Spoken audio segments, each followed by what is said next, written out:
I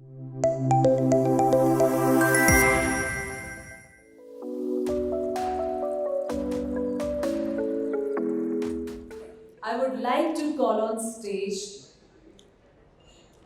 who will share her perspective about bridging the education to employment gap in India. Because we have seen there is a gap in the education and the employment. What is the most important is the education should be where we can apply in real life and can earn at least for our livelihood. But we have seen we are opening so many schools, but the quality is not up to date. So I would like to call on stage, she will insight about this topic very well, Mrs. Saba Karim, India Head Public Sector LinkedIn. So please welcome with a big round of applause. Hello, everyone. I know people are still coming back from the coffee break, so I can see people still trickling in. But hi, I'm Saba. I lead the public sector vertical for LinkedIn India, which also encompasses higher education and not just public sector and government, which typically people think about. We call it academics and government vertical. What it means is that we are empowering higher education institutions with insights and data to take decision regarding placements, alumni connect, hire the best faculty, get the best content for their student as per the new NEP. So these are the things which we do for colleges, higher education institutions. And for government also, we empower them with insights. As I was talking earlier, and if you were there, LinkedIn is a warehouse of data. It provides you insights next to none. When you look at this company, we have almost 1 billion odd members. We have thousands of companies on our platform, millions of jobs which gets posted every day. What does it all give you? It gives you an ability to have a clear insight on how the future of skills are going to look like. And I'll show you some data. Some of it is based on what LinkedIn research as a company, because we are a content company. So we also publish a lot of reports. I would urge you guys to go and check our economic graph page, which gives you a visibility into the insights and the future of work. So that is a great place to see how globally the world is moving towards it. But the bridging the education to employment gap, I have curated these slides especially for the audience today. As most of you are from higher education, and I know that a lot of things which I will talk about here will not be new to you. But the reason I am putting in all these things in here is so that it is reinforced in a way that you can look at technology as an enabler and as a problem solver when you are thinking about these problems.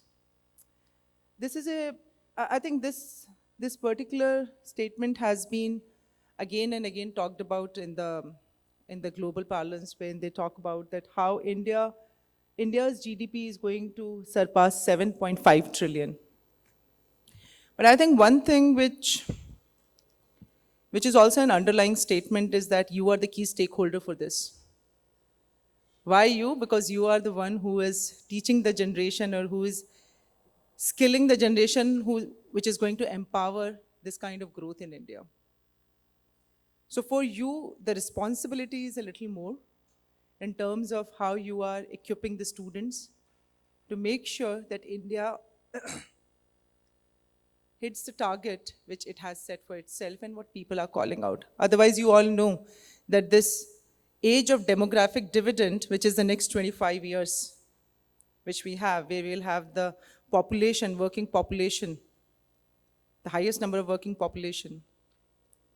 If we are not equipping them, skilling them well, and also connecting them with the right set of job opportunities, it can very quickly become a demographic disaster, which all of you very well know. And that's the reason the onus lies on you, because you are at the forefront of it. I'll take this discussion more towards from a student perspective, who is your key stakeholder, that how and why it becomes important for student to have skills of the future. Number one reason they come to the colleges is because they want to be economically viable either through their own startups or by getting a job, which is as simple as that. But the students do not believe that they are getting fully equipped when they are exiting the colleges and universities to be economically viable. And the data states that. One of the reasons is that they do not even know that what are the skills which are needed to be successful in the future. Now, as we were talking earlier also, and the people who were here before me, they talked about it. Madhu ma'am also said that skilling is something which is very difficult now. The shelf life is just 5 years. 50% of the skill set is changing in 5 years. 50%. Means whatever you are teaching by the time the student is out of the college, it is either obsolete or something has been built on top of it. So as a higher education institution, it's a double whammy for you. One is that you have to upskill your students. Second, you have to also upskill the faculty with all the new things which are coming up. And the biggest challenge today, and I'll ask this question to you also here, hiring of faculty. How many of you have faced this challenge or is facing? I can see your hands, sir. Everyone almost. Whenever I ask this question, whether it's a higher education or in school, I went to K-12 also, some of the K-12 events. The moment I ask this question, sometimes I've seen people raising both their hands. That is how grave the situation is, especially hiring of faculty. So it starts from there, hiring faculty, upskilling them, and then they giving out the information to the students. It is such a big job for you guys in terms of equipping the student and people for future. Now, this whole paradigm shift which you are seeing in terms of skills, which we always talk about, such a short shelf life, why is it happening? It is bound to happen because technology is playing a huge part in it. Though this is a bit of dated information, because World Economic Forum keeps on publishing the report, and 2023 report has very recently come. I'm sorry I couldn't put that data up here. But statistics are similar. There'll be a lot of job loss. I do not typically say job loss. These are evolution of job. So it's not that they're going to go away. They will be converted into something else. So even though, and that's a very famous saying at LinkedIn, that even though you are not changing the job is changing on you. That is a very powerful sentence, and there is a lot of meaning behind it. When they say the job is changing on you, it means the skills are changing. And I have some data based on LinkedIn's LinkedIn, because we have information around if you also as an educational institution or any company post a job, you are supposed to tag 4 to 5 skills which are needed for that particular role. So basis of that, we keep on seeing that how quickly the skills are changing for the same role which is there. This is a different slide. But if you look at, for a data analyst in India, there is a change. From 2015, 35.8% on an average, the skills have changed. Same data analyst. Hottest job in the market is data analyst. Yesterday I was in Jaipur and I was sitting with one of the university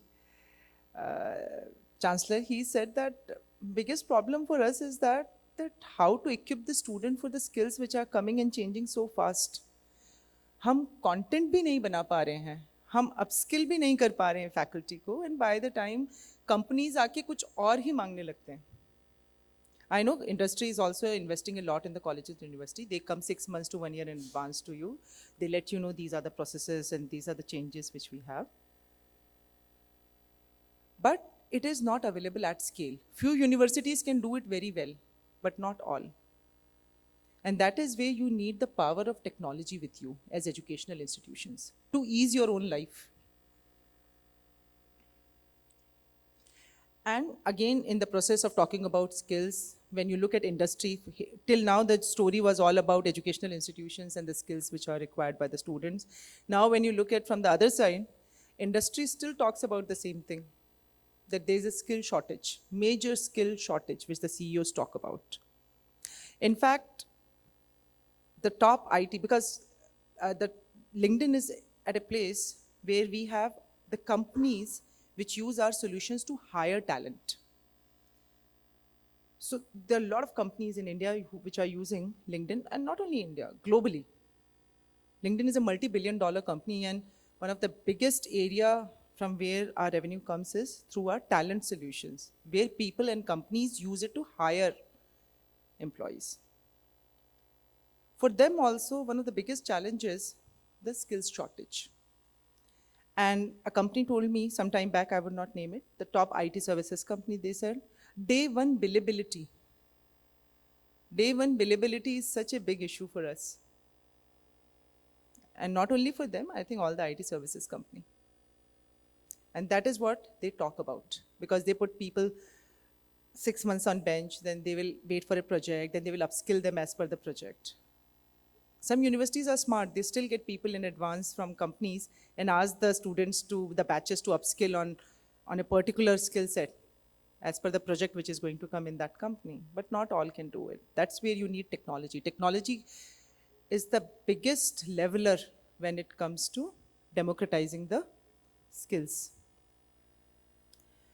And this is a short snapshot. Now, I think with every ticking second, we are adding more members.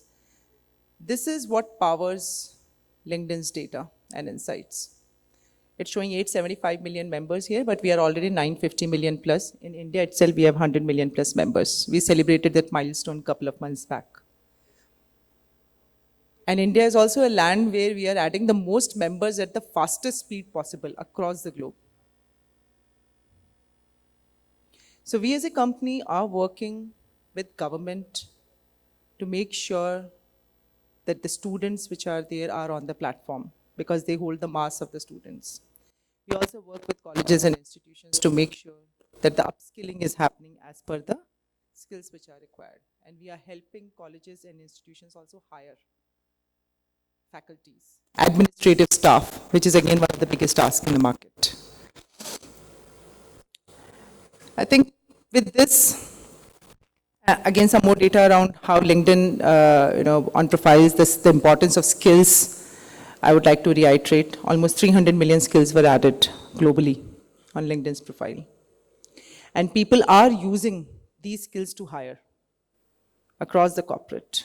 So we get to see all this because we are sitting at that junction or at that intersection where industry, students, academia, policymaker, all come on the platform, either to hire or to talk, share their knowledge, talk about the new skills.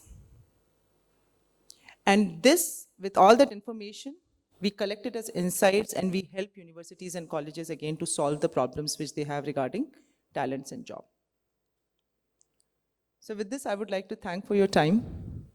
And if you have any questions, we are here. We would love to answer it. I know a lot of you personally also. It was a great pleasure to be part of this August gathering. And LinkedIn is here in India to empower the students, to empower the higher education institutions, so that India can have the dream run which it is expecting to have in the coming 25 years. So thank you very much.